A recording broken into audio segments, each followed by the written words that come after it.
Lại lần nữa để quay nhá. Mẹ đang quay.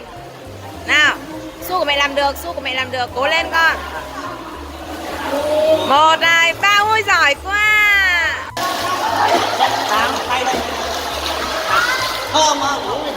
Su ơi, con làm được nào để mẹ đang quay đấy. Không bỏ, hứa không bỏ. Hứa không bỏ đâu.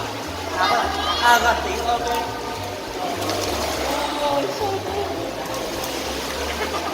Lại lần nữa nhá. Hứa không bỏ. Con làm được mà. Cố lên. Sao một tí nữa phải tăng độ khó chứ. Con ơi.